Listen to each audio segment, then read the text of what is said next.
Caressa McKnight sent me an article on Twitter. Now, first off, if y'all don't know who this is former mayor of New York, Michael Bloomberg. And this man is doing the same exact thing that every palm-colored politician has been known to do throughout history, and that's pander to black people. But this one hits a little bit different. Not to the point where I say I agree with what he's saying or everything like that, because for me, it's a too little, too late type of deal. So Michael Bloomberg apparently is putting his bid into something. I don't know what it is, but it's something political based.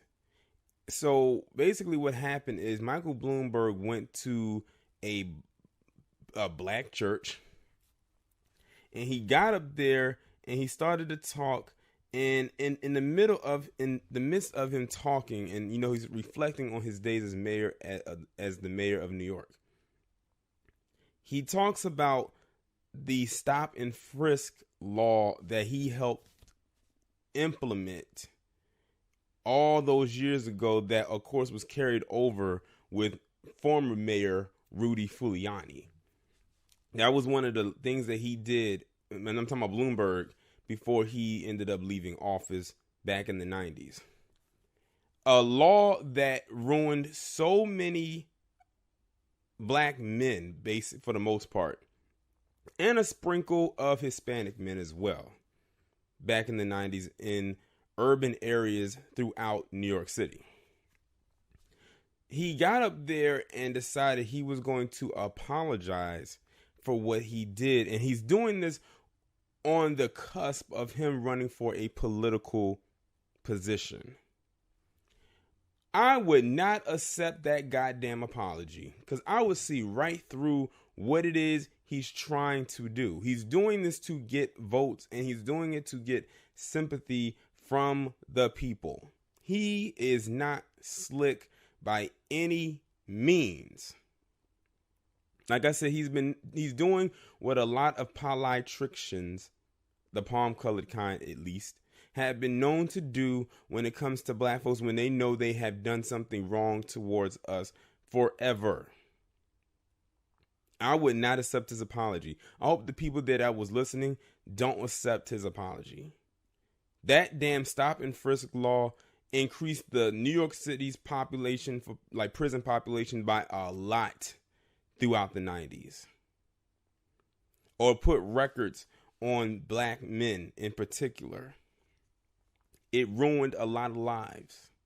Some lost their jobs. Some people weren't able to get a job behind that shitty ass law. Basically, just stop and frisk was to stop anyone they deemed to be suspicious.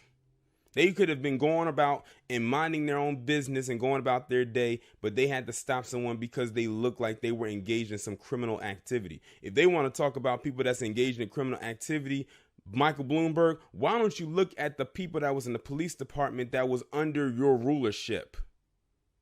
Or the ones that's in the police departments under Giuliani's rulership? Or the ones that's under de Blasio's rulership today? Or ever? The NYPD is known as one of the most corrupt police departments in America. But you want to give out this apology now. Where was this so-called apology years ago? I think Bill Clinton did the same thing with the 3 strikes law, but it was too late by that time. And he wasn't doing it for a political a seat. But it was already too late, because you unleashed a beast upon black people that ruined them for a good chunk of time. So you can keep your bullshit apology. And I'm not even a New Yorker. And that pisses me off, because I know what it did. Like I said, you had Bill Clinton with the 3 strikes law. You had his bitchy ass wife talking about super predators, and you had Michael Bloomberg and fucking Rudy Giuliani implementing this damn stop and frisk. That ruined a lot of people. And you want to give out an apology. An apology. You think that's all it will take to try to smooth over what you and so many others have helped do to black people in by a large mass. It's still remnants of that stop and frisk still being felt today. I've realized that in every corner of every generation that has happened, they have had to implement something in order to lock a black person, specifically a black male, up somehow, some way. In this establishment, black men, and this is not even me complaining, we never really experienced true freedom because it's so many areas where we would try to give ourselves some wiggle room, and you got shit like this that popped up. Or the 3 strikes law that popped up. While allowing other groups of men, specifically men that look like them, like Michael Bloomberg, slip and skate right on by, and they do the same exact thing and maybe even worse. And will still get handled with kid gloves and will still get a slap on the wrist. Meanwhile, we'll still be looked at with high suspicion every time, every goddamn time. But you want to give out an apology and think that all will be forgiven because you're about to run for a political bid? Oh, and I'm looking at it now. The political bid he's running for is president, possibly. They said it's a possibility. But before he has to give that out, he has to make sure he gets the acceptance of an apology from black people for what he did years ago. The deed has been done, Bloomberg. There is no coming back from what you and Rudy Giuliani did. You have shown your true colors. You have shown all of your faces because you're not just wearing one mask at the moment. You're wearing multiple ones. You multi-faced demons.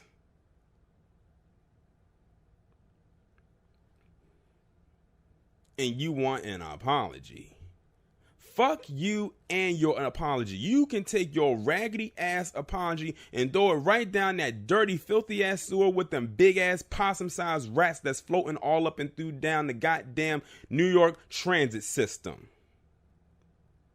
That's what you can do with your goddamn apology. Ruin all these damn families and communities with that bullshit ass law. They can't even walk down the damn street and enjoy their day without worrying that just by looking a certain way that they could get pulled over by the police and stopped and frisked, with the possibility that they may get taken downtown and booked on some bogus ass charges. And you wanted a goddamn apology. Kiss my black ass with that shit. And to anybody who's out there who's listening and you're a New Yorker and you were around back in those times, y'all need to remind the younger generation who wasn't there to experience that what kind of man what kind of devil this man is. Rudy Giuliani, the same exact way, he's an extension of him. This is the same Michael Bloomberg that just, I don't know if it was recently or not, basically said that they need to basically monitor the gun purchases that's coming out of minority communities. We know who he's talking about. But it's not quote unquote minority communities that's going around shooting up these schools or shooting up public places. That again goes back to what I was saying, how palm-colored people can go around and they can do whatever the fuck they want and they'll turn a blind eye to it to focus on us. But you want a fucking apology. I mean, not an apology. You want to give an apology and expect forgiveness. There is no forgiving for that, and there damn sure ain't no forgetting it. You, Michael Bloomberg, and Rudy Giuliani, I don't know what the deal is with with Bill de Blasio, but those first two that I mentioned were hell for the people of New York. Everybody who I've ever talked to, family members, friends, whatever, whenever I ask them about Giuliani and Bloomberg in particular, they always have this look of disdain across their face, as if they just ate something that was rotten. That lets you know how many people were fed the fuck up with them and their ways. Specifically those who look like myself. I would ask family, I would ask friends, what did you think of Bloomberg? What did you think of Giuliani? They all give the same responses. So you mean to tell me that everybody I ask is lying about how you were? Ruined a lot of lives. But he wants to give an apology and expect people to accept it. No. No. No. Michael Bloomberg and Rudy Giuliani are two of the worst men. No, I can't even call them men. They are two of the worst entities to ever have to be put upon a planet. Not a state, not a city, not a country or an establishment, not a continent, but a planet. Because what they did was so foul and so fucked up. There is no undoing what they did.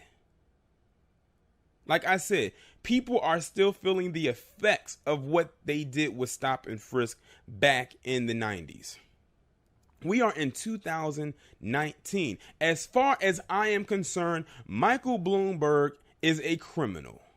As far as I am concerned, he is a goddamn criminal that just happened to get away with crimes because he was mayor, because of his name, and because of his influence. And he feels giving out this apology is just going to erase all of that. And another reason he's doing this is because he has a feeling that black people, at least the ones he's talking to, are going to forgive him. And that's our fault for being so goddamn forgiving. They see how black people acted with the Amber Geiger thing with Botham Jean's family, and they feel they can do that with everybody else, even though they've been doing it way before that incident. That's our fault as a collective. Forgiving every goddamn body for every goddamn thing that's not even goddamn forgivable. Some things are not forgivable. I don't give a damn what you think your Bible says. I'm sure somewhere in that scripture it does not say to forgive everybody for everything, because they damn sure don't, and they'll let you know. I ain't forgiving you. What did they say about the Holocaust? Never forgive and never forget. If it's anything you can take from that, it would be that quote. You do not forgive for what this man did to your loved ones back in the day. And you do not forget what he did either. Him and Rudy Giuliani, a.k.a. the Gargoyle, because that's what I call him, because that's what the fuck he looks like. He looks like he sits on top of a goddamn cathedral with wings. I don't have to say anything else. He has everything else. The ugly ass face, the wicked demeanor, all of that. Looks like he came from hell, period. He's a gargoyle. But he, like I said, as far as I'm concerned, can take his raggedy, stupid, slimy apology and shove it up his ass.